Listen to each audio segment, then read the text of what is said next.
በስመ አብ ወወልድ ወመንፈስ ቅዱስ አሐዱ አምላክ አሜን። የዕለት ወንጌል የማቴዎስ ወንጌል ምዕራፍ 18 ከቁጥር 1 እስከ ፍጻሜ። በዚያች ሰዓት ደቀ መዛሙርቱ ወደ ኢየሱስ ቀርበው በመንግሥተ ሰማያት ከሁሉ የሚበልጥ ማን ይሆን አሉት። ሕፃንም ጠርቶ በመካከላቸው አቆመ፣ እንዲህም አለ፣ እውነት እላችኋለሁ ካልተመለሳችሁ እንደ ሕፃናትም ካልሆናችሁ ወደ መንግሥተ ሰማያት ከቶ አትገቡም። እንግዲህ እንደዚህ ሕፃን ራሱን የሚያዋርድ ሁሉ በመንግሥተ ሰማያት የሚበልጥ እርሱ ነው። እንደዚህም ያለውን አንድ ሕፃን በስም የሚቀበል ሁሉ እኔን ይቀበላል።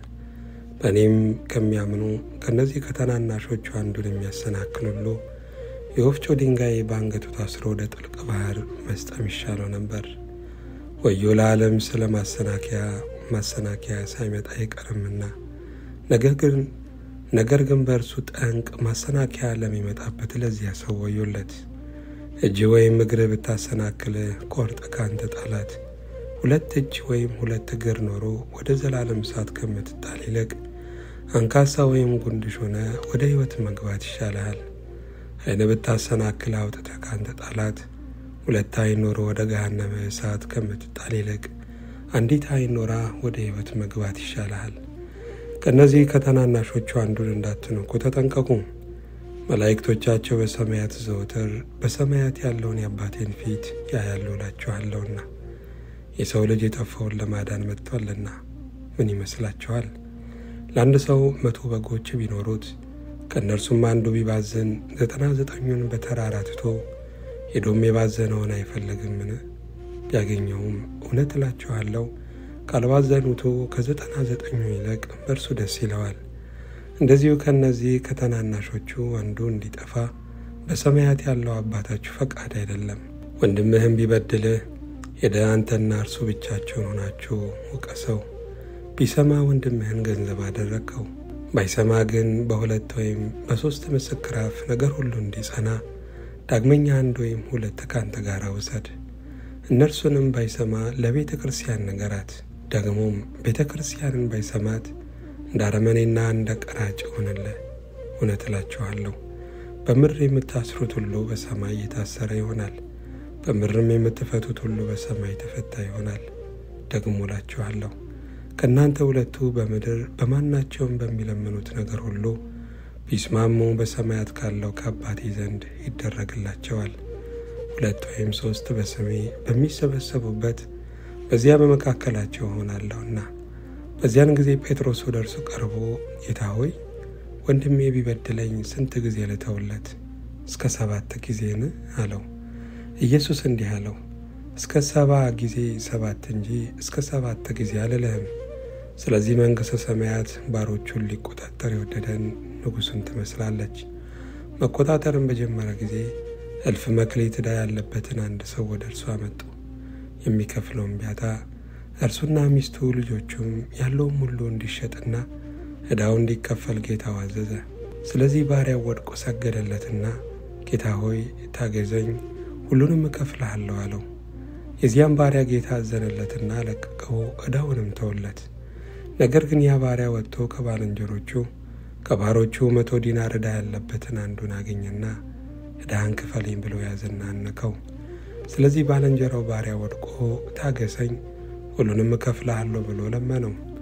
እርሱም አልወደደም፣ ግን ሄዶ ዕዳውን እስኪከፍል ድረስ በወህኒ ያኖረው። ባልንጀሮቹ የሆኑ ባሮቹም ያደረገውን አይተው እጅግ አዘኑ።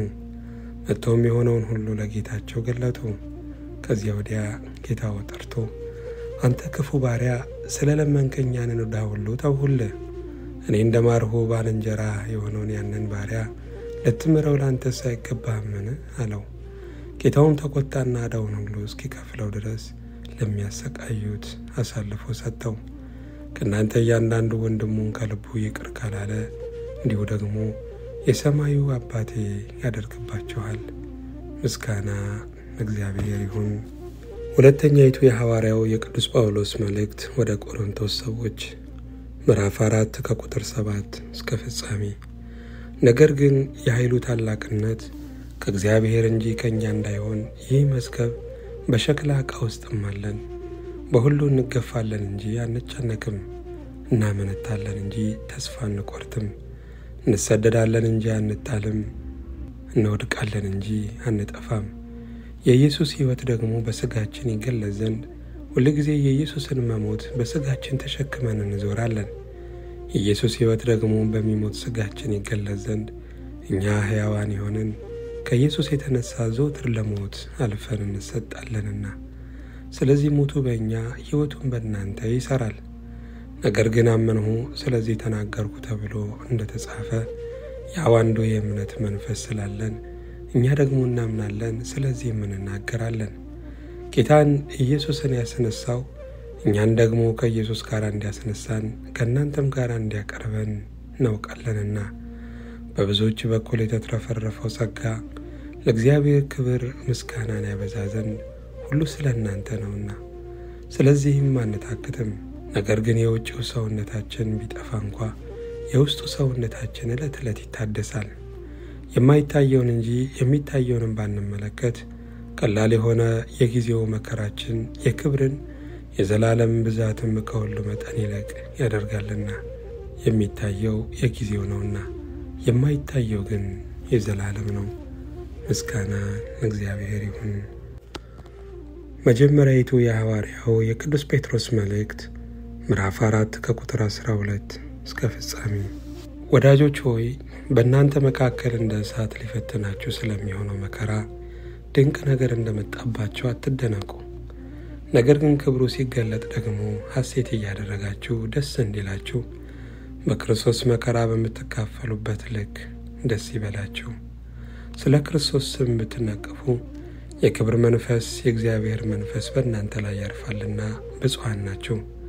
ከእናንተ ማንም ነፍሰ ገዳይ ወይም ሌባ ወይም ክፉ አድራጊ እንደሚሆን ወይም በሌሎች ጉዳይ እንደሚገባ ሆኖ መከራን አይቀበል። ክርስቲያን እንደሚሆን ግን መከራን ቢቀበል ስለዚህ ስም እግዚአብሔርን ያመስግን እንጂ አይፈር። ፍርድ ከእግዚአብሔር ቤት ተነስቶ የሚጀምርበት ጊዜ ደርሷልና። አስቀድሞም በእኛ የሚጀምር ከሆነ ለእግዚአብሔር ወንጌል የማይታዘዙ መጨረሻቸው ምን ይሆን? ጻድቅም በጭንቅ የሚድን ከሆነ አመፀኛውና ኃጢአተኛው ወዴት ይታይ ዘንድ አለው? ስለዚህ ደግሞ እንደ እግዚአብሔር ፈቃድ መከራን የሚቀበሉ መልካም እያደረጉ ነፍሳቸውን ለታመነ ፈጣሪ አደራ ይስጡ። ምስጋና ለእግዚአብሔር ይሁን። የሐዋርያት ሥራ ምዕራፍ 19 ከቁጥር 8 እስከ 11። ወደ ምኵራብም ገብቶ ስለ እግዚአብሔር መንግሥት እየተነጋገረና እያስረዳቸው 3 ወር ያህል በግልጥ ይናገር ነበር። አንዳንዶች ግን እልከኞች ሆነው በሕዝብ ፊት መንገዱን እየሰደቡ ባላመኑ ጊዜ ከእነርሱ ርቆ ደቀ መዛሙርትን ለየ። ጢራኖስም በሚሉት በትምህርት ቤት ዕለት ዕለት ይነጋገር ነበር። በእስያ የሚኖሩት ሁሉ አይሁድም የግሪክ ሰዎችም የጌታን ቃል እስኪሰሙ ድረስ 2 ዓመት ያህል እንዲህ ሆነ። እግዚአብሔርም በጳውሎስ እጅ የሚያስገርም ተአምራት ያደርግ ነበረ።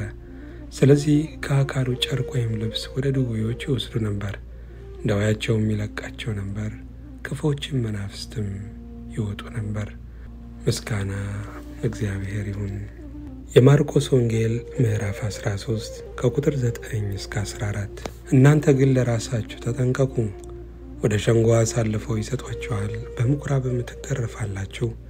ምስክርም የሆነባቸው ዘንድ ስለ እኔ በገዢዎችና በነገሥታት ፊት ትቆማላችሁ። አስቀድሞም ወንጌል ለአሕዛብ ሁሉ ይሰበክ ዘንድ ይገባል። ሲጎትቷችሁና አሳልፈው ሲሰጧችሁ ምን እንድትናገሩ አስቀድማችሁ አትጨነቁ። ዳሩ ግን በዚያች ሰዓት የሚሰጣችሁን ተናገሩ። የሚነግረው መንፈስ ቅዱስ ነው እንጂ እናንተ አይደላችሁምና። ወንድምም ወንድሙን አባትም ልጁን ለሞት አሳልፈው ይሰጣል። ልጆችም በወላጆቻቸው ላይ ይነሳሉ፣ ይገሏቸውማል። በሁሉም ዘንድ ስለ ስሜ የተጠላችሁ ትሆናላችሁ። እስከ መጨረሻ የሚጸና ግን እርሱ ይድናል። ምስጋና ለእግዚአብሔር ይሁን።